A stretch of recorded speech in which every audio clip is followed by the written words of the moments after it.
Alhamdulillah. Alhamdulillahil qail a'udzu billahi minasyaitonir rajim. Ya ayyuhalladzina amanu tubu ilallah taubatan nasuha. Tubu ayyuhal mu'minun la'allakum tuflihun. Asyhadu an la ilaha illallah wahdahu la syarikalah. Khalaqal insan fi ahsani taqwim. Ja'alana wa iyyakum minal mu'minina wassalihin wal muttaqin. Wa asyhadu anna sayyidana wa nabiyyana Muhammadan abduhu wa rasuluhu rahmatan lil alamin. Allahumma salli wa sallim wa barik ala sayyidina Muhammad salatan syarifu bi amakilah kama sarrafa karrama Ibrahim khalilah wa sallama tasliman katsiran ma ba'd fa ya ibadallah usikum wa nafsiya bitaqwallah. Amma ba'd. Hadratal masyayikh, para hadirin, para jamaah salat subuh Masjid Agung Jamek beserta para pendengar radio Radam di mana saja berada. Pertama, pagi hari ini kita bersama-sama panjatkan syukur dalam bentuk majelis ta'lim, salat berjamaah, berwirid sekaligus iktikaf dan sekaligus silaturahim. Mudah-mudahan semuanya ini tercatat sebagai amalia syukur. Harapan tiada lain, kita memohon kepada Allah la azidannakum min haqqi qauliki Allah. Mudah-mudahan Allah selalu menambah kenikmatan ini. Yang kedua, kita lanjutkan bahasan kita pada Jumat yang lampau, menganalisa secara rinci nilai-nilai khusyuk agar ibadah kita diterima oleh Allah. Pada prinsipnya Allah sudah jauh-jauh mengingatkan, ista'inu bisabri wassalah fa inna lakabiratun illa 'alal khasyiin. Hati-hati, melakukan salat itu super berat. Dalam pengertian luas, berdoa itu cukup sulit. Sebab salat itu as-salatu hiya doa, sembahyang itu berdoa. Jadi kalau ada orang ngomong, orang beribadah tidak perlu berlatar belakang untuk minta-minta, yang ikhlas ibadah saja. Nah, ini orang bodoh. Justru ibadah itu tujuan untuk meminta kok. Makanya Nabi katakan as-salatu hiya doa, sembahyang itu untuk berdoa. Nah, ini berat. Lakabiratun, kata Allah. Yang dimaksud berat di sini, untuk mencapai titik ijabah itu sulit, tidak gampang gitu loh. Sebab tujuan bermohon itu supaya diterima. Nah, untuk diterimanya ini satu di antaranya dipersyaratkan untuk khusyuk. Khusyuk kemarin sudah kita kupas. Yang pertama, konsentrasi. Konsentrasi dalam arti selalu menjaga stabilitas roh batin kita supaya standar normal, jangan dipengaruhi oleh hal-hal yang lain. Padahal kehidupan ini selalu terkontaminasi oleh aktivitas amalia keseharian kita. Ini yang sulit. Makanya di saat kita berkonsen kepada Allah, utama dalam sholat, muncul memori-memori di mana diwarnai oleh aktivitas kehidupan. Ini untuk kita sisihkan itu cukup sulit. Sebab roh batin ini kalau tidak standar, itu sulit untuk berkomunikasi dengan Allah. Apalagi emosi. Emosi ini syaitan, al-ajalatu minas syaitan. Orang yang emosi, tergesa-gesa, kesusu, gerusa-gerusu, itu minas syaitan. Ya, nggak bisa connect kita dengan Allah. Makanya Allah berfirman dengan jelas, innallaha ma'as-sabirin. Allah itu bersamaan dengan orang yang memiliki stabilitas perasaan yang standar. Ini sulit, nggak gampang. Makanya Allah jauh-jauh ingatkan, lakabiratun, sangat super sulit. Ya. Lihat para nabi-nabi, rasul-rasul itu, kenapa doanya mustajabah sekali doa sekali wujud? Karena Anbiya wal mursalin ini memiliki standar normalisasi ini yang selalu stabil. Makanya Nabi Muhammad waktu di Taif dilempari batu, ya kotoran binatang dan seterusnya, kena batu sampai berdarah, hampir pingsan. Nabi Muhammad enggak marah. Justru doa Nabi Muhammad, Allahumma hdi qaumi fa innahum la ya'lamun. Ya Allah, berikanlah petunjuk umat saya ini. Adanya mereka begini karena mereka itu enggak tahu. Fa innahum la ya'lamun. Mereka enggak ngerti. Ya, doa itu mustajab dikabulkan Allah karena standar perasaan Muhammad roh saat itu memang standar betul, tidak emosi. Ya. Ini perlunya untuk menjaga konsentrasi dalam arti menstandarkan kondisi stabilitas arah kita agar komunikatif dengan Allah.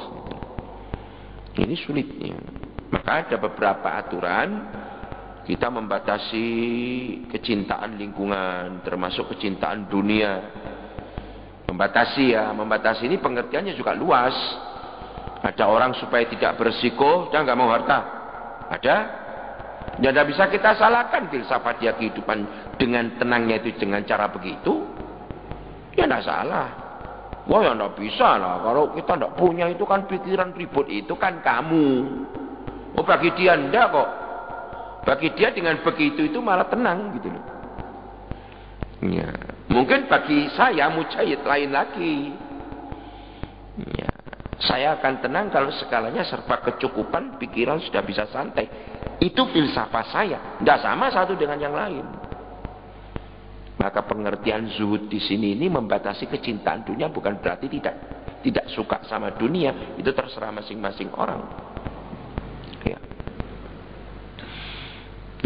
Ini sekilas saya ingatkan kembali. Terus yang kedua, mensugesti nilai positif. Jangan sampai muncul di dalam perasaan diri kita itu hal-hal yang negatif. Karena Allah itu tidak memiliki sifat negatif. Nah, bagaimana kalau kita negatif sedang Allah positif, gak bisa connect, gak bisa kontak. Walillahil asmaul husna, Allah memiliki nama kehormatan itu jumlah 99 itu indah semua. Nah kalau kita di diri kita ada unsur-unsur negatif, gak sambung. Maka disugesti dengan nilai positif. Husnudzon billah. Tapi Allah itu sensitif sekali. Tidak bisa disentuh perasaannya. Waduh. Nanti kita kupas lebih lanjut. Sudah kemarin sudah kita bahas. Dengan kita husnudzon dengan perasaan bagus, maka kita bisa kontak dengan Allah. Itulah. Ya banyak kemarin sudah saya kupas panjang lebar. Di samping menstabilisasikan kondisi roh standar, kemudian kita mensugesti dengan nilai positif, sehingga di seluruh lingkungan diri kita ini menjadi positif. Sebab ini berpengaruh juga, gitu loh. Sama dengan orang sholat. Orang sholat itu diwajibkan kan badannya, bukan pakaiannya. Ya kan? Fisik orang yang diperintahkan ibadah. Cuma dipersyaratkan untuk satrul aurat. Di situ kita berbaju. Baju ini kalau najis, kalau nggak suci, jadi gugur semua. Sama. Roh batin kita suci standar. Tapi fisik kita tidak positif. Dia nggak connect. Karena itu fisik kita pun juga harus kita positifkan. Dimana kemarin sudah kita analisa. Bahwa fisik ini sebagian terdiri dari zat cair. Zat cair itu kalau kita isi dengan doa positif, dia akan membuahkan nilai kristalisasi yang indah. Allahul Jamil yuhibbul jamal. Dengan indahnya kita tuh Allah suka keindahan. Allah tuh indah, suka keindahan. Di sini akan menyatu. Dengan menyatunya inilah Allah katakan Pak inni qarib, aku dekat sama kamu. Ya kalau kita bisa mengatur kondisi kita seperti itu. Nah kalau sudah dekat, ujibu da'watad da'i, akan aku kabulkan apa yang kau minta. Nah menciptakan kondisi seperti ini gak gampang. Sulit. Ini kemarin sudah kita bahas panjang lebar. Ini kalau kita kupas nggak ada berhenti-berhentinya ini ilmu. Ilmu itu Pak, Masya Allah, dikupas tambah jelimet, tambah banyak, tambah jelimet, tambah banyak, tambah jelimet. Kenapa sih Allah mengatakan wa ma utitumul ilma illa qalil? Aku berikan ilmu sama kamu itu kecil. Ya sekarang nggak usah jauh-jauh lah. Ada seorang dokter, Pak Dokter umum, secara global tahu umum. Nanti kalau sudah menjurus spesialis mata, saya diutek-utek motor. Jantung nggak ngerti dia. Yang ngerti sekilas, tapi secara mendalam nggak ngerti. Bertambah mendalam, kalau sudah kena mata spesial kornea. Kalau kornea spesial apalagi? Lebih kecil. Padahal globalnya tadi itu dokter. Sekarang begitu tambah dikembangkan. Tambah cili, ngertinya cuma itu. Lainnya jadi nggak ngerti. Disinilah Allah katakan, sampai andaikan ilmu Allah itu ditulis dengan air laut, kalau itu ditulis dengan tinta air laut, ditulis seberapapun, dicoki sampai berapa, nggak akan habis. Ya karena ilmu itu kalau dikaji begini, ya sama. Dari sisi mensugesti, ini kalau dikembangkan, nah karuan banyaknya. Sugesti itu satu kekuatan khusus. Makanya sampai menumbuhkan adanya kekuatan kuwatrah. Di dalam bahasa dikenal masyarakat umum, daya hipnot ya. Ada power itu. Nah ini kalau dikembangkan lagi, waduh, banyak lagi ini. Ya, banyak lagi. Kita mundur aja dulu. Ini biar jalan sekilas saja. Jadi disugesti dengan positif, husnudon. Jangan sekali-kali dengan perasaan suudon. Sudah? Tahap yang ketiga, mengkondisikan fisik diri kita. Tadi perasaan, kondisi roh, sudah. Sekarang fisik kita. Fisik kita hadapkan kepada Allah ini dalam kondisi sudah bagus apa enggak? Allah berfirman dalam Al-Quran, ya ayyuhalladzina amanu tubu ilallah taubatan nasuha. Tubu ayyuhal mu'minun la'allakum tuflihun. Bertobatlah kalian supaya kalian mendapatkan pertolongan. Nah, di saat kita berdoa untuk minta tolong supaya kita mendapatkan pertolongan, di sini ayat jelas kita disuruh tobat. Kenapa? Tadi kembali lagi, Allah itu zat yang suci, Allah itu zat yang indah. Kita pun harus disucikan agar komunikatif. Nah, untuk mensucikan diri itu banyak istighfar, baik lahir maupun batin.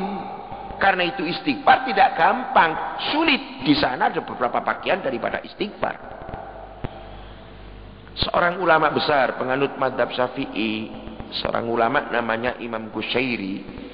Beliau pengarang kitab, banyak lagi kitab-kitab yang dikarang beliau. Satu di antaranya kitab Risalatul Qusairiyah. Di dalam kitab Risalatul Qusairiyah, kalau nggak salah di halaman 362 bait ke-9 dari atas. Siapa yang punya silakan buka.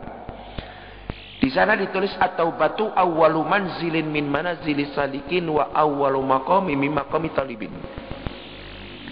At-taubatu awwalu manzilin min manazilis salikin wa awwalu maqami min maqami talibin. Tobat itu merupakan kunci bagi siapapun yang berkehendak sesuatu terhadap Allah. Tobat. Jadi jangan dikira tobat itu hanya berkepentingan untuk menghapuskan dosa. Pada prinsip hukum memang demikian. Tetapi ternyata ada beberapa yang tidak berdosa, tapi tobat. Nah ini yang harus dikaji. Orang tobat belum tentu dosa. Nabi Muhammad itu bertobat kakinya sampai bekas setiap hari. Dosa apa Muhammad?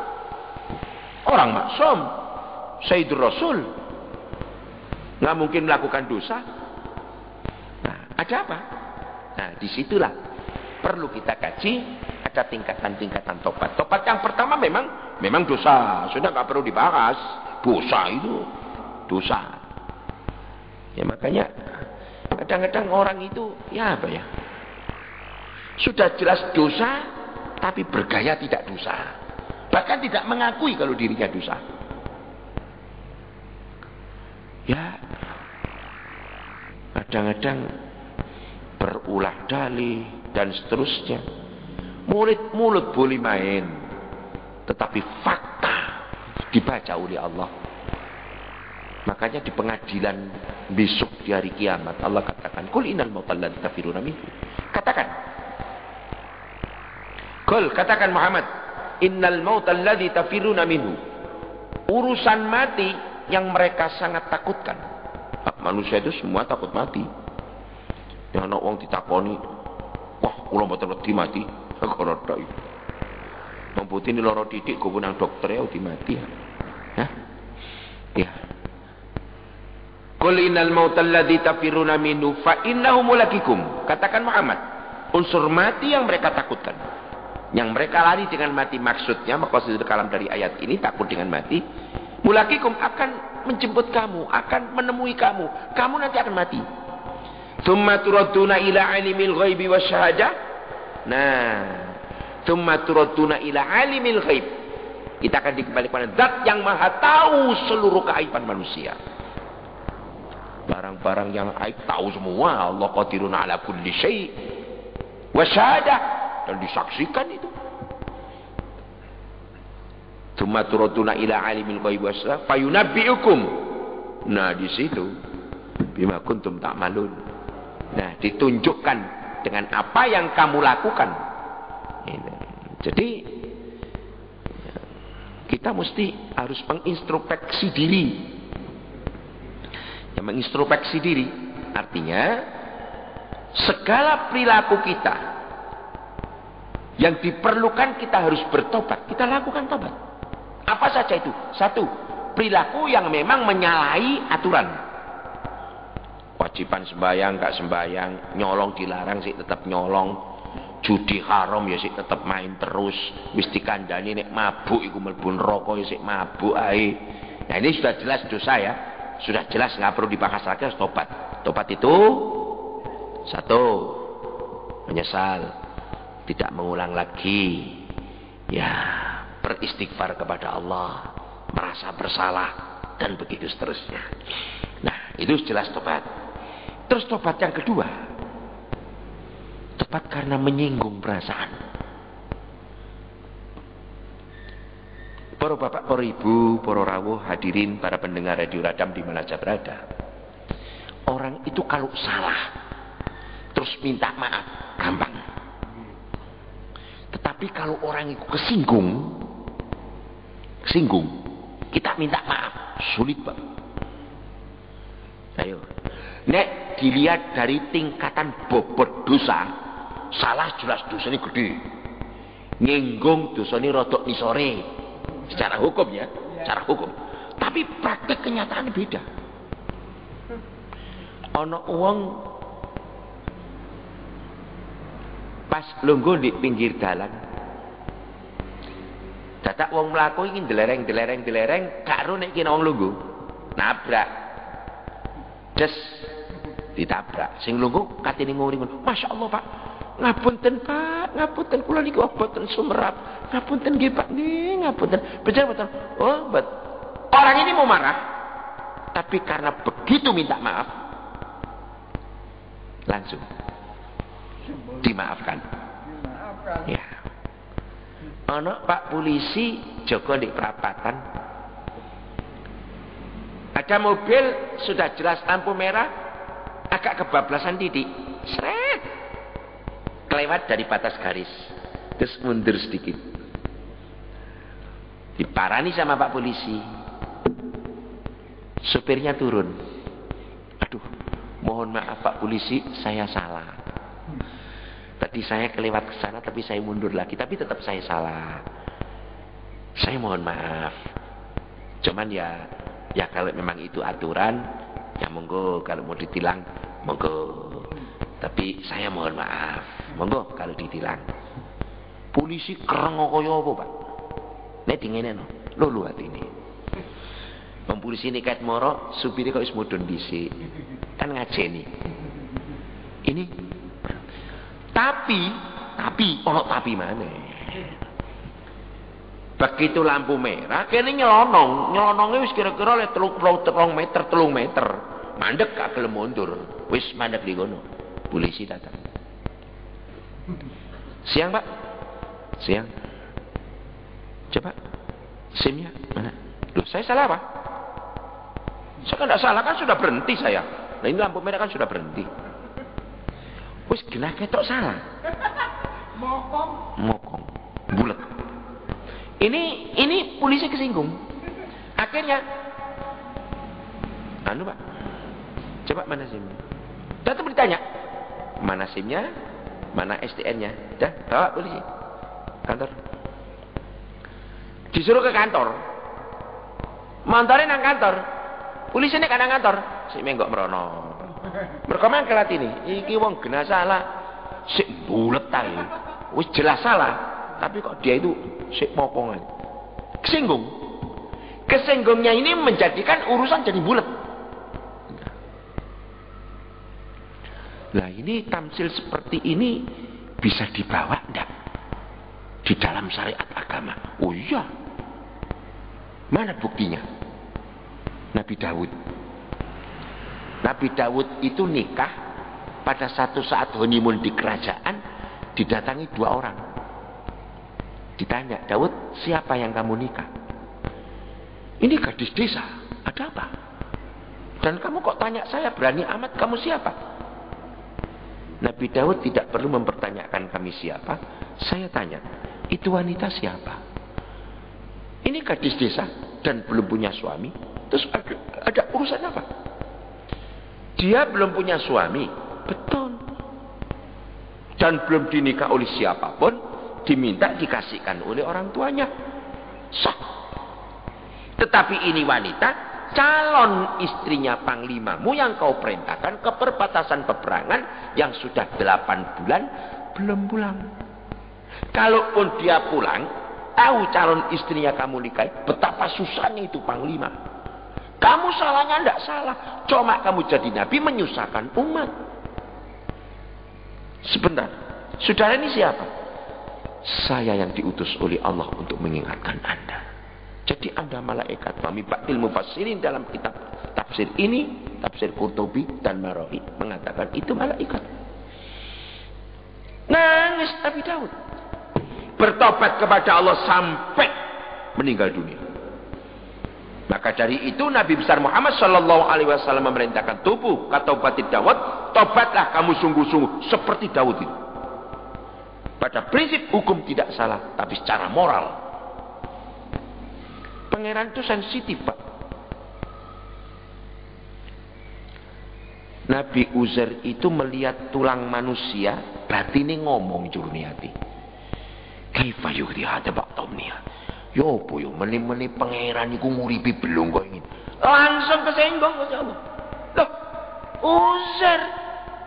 Ya apa sih Uzair? Berani nih, enten apa Gusti? Uzair ngrasani aku ya apa carane aku nguripi belum? Loh.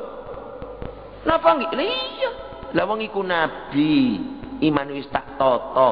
Lho kok mentolo-mentolo nih ngomong lak berarti ada unsur gak percaya nang aku iki, Bu. Nek ngene carane, Bro. Wis ciwiren kupinge. Dicewir. Akhirnya diturokno turu. Barang mari turu tangi, ditakoni, "Kam lapita? Berapa saat kamu tidur?" Tapi itu yang mana batin. Kalau tidur namang sekedap. Kaiso Uzair kon tak turokno 100 tahun. 100 tahun Gusti. Iya. Delon persiapanmu. Lah niki foto. Iku krono aku sing kuwasa Uzair. Tak fotono. Lah kon penak numpak kimar. Kimarmu ndi? Mati wis rupa bubuk yo. 100 tahun. Kok nak ngrasani aku ya apa aku ngripi belum. Delon bubuk kimarmu. Untur lidom. Bareng delok dadi kelataan kerangka lengkap tutup daging jret wujud khimar. Peristiwa besar seperti ini menunjukkan kemarahan Allah karena kesinggung. Wong enek kesinggung dijaluki ngapura. Ping pisan ping pindho ping telu kadang gak gelem ngamura karena kesinggung. Maka kelihatannya sepele, Pak. Tapi berat. Berat. Sepele, tapi berat. Nah ini Nabi Uzair sepele. Ya. Tapi beratnya apa? Oh, sampai Allah itu menciptakan himar. Luar biasa itu, Pak. Sampai kiamat gak bakalan terjadi itu. Allah menciptakan kayak begini, spontan. Luar biasa itu. Oh, sampai takutnya si Nabi Daud itu dibelani topat sampai mati, Pak. Saking apanya, saking takutnya itu. Nah, kita pas sudah sampai setingkat itu.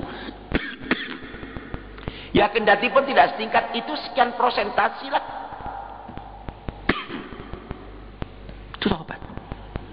Jadi ojo didik, oh kok salah kok. Ya lah, ya apa sih? Menungso itu nilai kekhilafannya tinggi sekali. Iya, makanya kenapa sih ulama-ulama itu kadang-kadang ya, kiai ketemu sama kiai gak kenal tapi ketok potongan nih, potongan kiai. Iya, udah kelihatan, Pak. Orang yang ahli ibadah, orang yang ahli berdoa, orang yang ahli sujud, selalu connect dengan Allah, terkontaminasi dengan keindahan Tuhan. Akhirnya apa? Memancar tanda-tanda orang ahli ibadah. Karena nilai kristalisasi di dalam dirinya ini sudah membentuk kristalisasi indah, sehingga dipandang oleh orang yang indah tembus, Pak. Pengajian audiens sekian banyak orang ngumpul, kelihatan wajah orang yang ahli ibadah dengan tidak. Kelihatan. Dari podium kelihatan, oh iki wong ahli ibadah ini. Oh iki wong pinter ini. Ketok, Pak. Makanya Allah katakan di Quran, simahum fi wujuhihim min atharis sujud. Kelihatan sinarnya. Tondo niku duduk tondo penang begini, raing tuh. Sinarnya kelihatan. Ya, kaya montor mari dikirno ana tandane stempel, menungso ndak sinarnya. Raut mukanya nurnya kelihatan orang yang ahli ibadah. Ini tahap yang kedua. Tahap yang ketiga. Iki rupane jami wis entek. Ya. Gak peduli. Ya, jami wis entek niku. Nggih. Ya sudahlah. Nanti kita lanjutkan Jumat yang akan datang. Panjenengan ngaji, Pak. Ilmu sak dabres suruh selesai gimana? Nggak bisa. Ya mesti step by step, pelan-pelan nih. Kita selesaikan secara pelan-pelan. Mudah-mudahan majelis taklim yang kita lakukan pada pagi hari ini mendapatkan berkah Allah Subhanahu wa taala, ilmu yang manfaat, sekaligus sebagai wasilah andaikan Allah memberikan satu poin positif. Mudah-mudahan dengan positif ini kita doakan para jamaah diberikan hidayah oleh Allah Subhanahu wa taala. Yang sakit mudah-mudahan diberikan kesembuhan oleh Allah Subhanahu wa taala. Yang sudah meninggal, yang barusan diumumkan, mudah-mudahan husnul khotimah. Sekaligus saudara kita, keluarga besar kita, Bapak Haji Ibrahim di Makassar yang barusan saja meninggal kemarin lusa. Mudah-mudahan dijadikan husnul khotimah, seluruh amalnya diterima, kekhilafan manusia sebagai manusia yang wajar diampunkan Allah Subhanahu wa taala, termasuk kita-kita seluruhnya ini. Dan mudah-mudahan yang membutuhkan ijabah dari Allah diijabahi oleh Allah Subhanahu wa taala. Amin. Al-Fatihah. A'udzu billahi minasyaitonir rajim. Bismillahirrahmanirrahim. Alhamdulillahirabbil alamin arrahmanir rahim maliki yaumiddin. Iyyaka na'budu wa iyyaka nasta'in. Shiratal mustaqim shiratal ladzina an'amta 'alaihim ghairil maghdubi 'alaihim waladdallin. Amin. Allahumma shalli wa sallim wa barik walhamdulillahirabbil alamin. Rabbana taqabbal minna innaka antas samiul 'alim wa tub 'alaina innaka antat tawwabur rahim.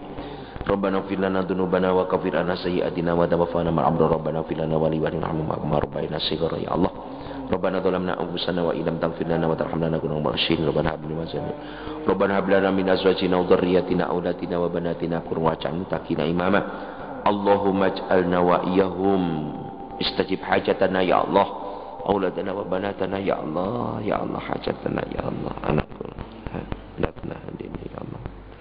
Ya Allah panjenengan ijabah ya Allah fi bait ya Allah hotel fi batak ya Allah ya Allah ya Allah ya Allah ya Allah nyatakan husnul khatimah Haji Ibrahim ya Allah.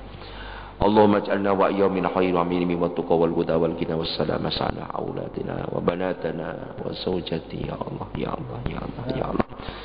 Wa hajata man hajata ilaika min jama'atina hadhihi kulluh fil masjid jami' akum ya Allah mana ya Allah wal mustami' radio radam di mana saja berada ya Allah.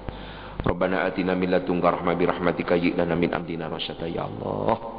Hayyi lana min amrina rasyada khususan ma ya Allah wa khususan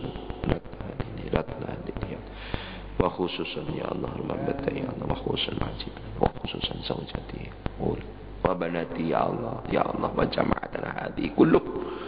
Rabbana la tu'akhidna in nasina ta'na rabbana wa la tahmilna kama hamaltan rabbana wa tuhammilna ma la taqata lana bih wa'fu anna wa fil lana wa hamdan maulana wa sallallahu kafirin Allahumma ja'alna bi husnil khatimah bi kalimati la ilaha illallah min al-jannati kan jannatul anbiya wal mursalin wasyuhada wal ulama wal awliya was salihin bi rahmatika ya arhamar rahimin. Rabbana atina fid dunya hasanah wa fil akhirati hasanah wa qina adzabannar. Sallallahu alaihi Muhammadan nabiyil ummi wa ala alihi wa sahbihi wa baraka wa sallama. Al-Fatihah. A'udzu billahi minasyaitonir rajim. Bismillahirrahmanirrahim. Alhamdulillahirabbil alamin arrahmanir rahim maliki yaumiddin.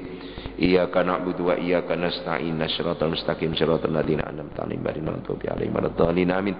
Billahi taufiq wal hidayah wa ridha walina. Wassalamu alaikum warahmatullahi wabarakatuh.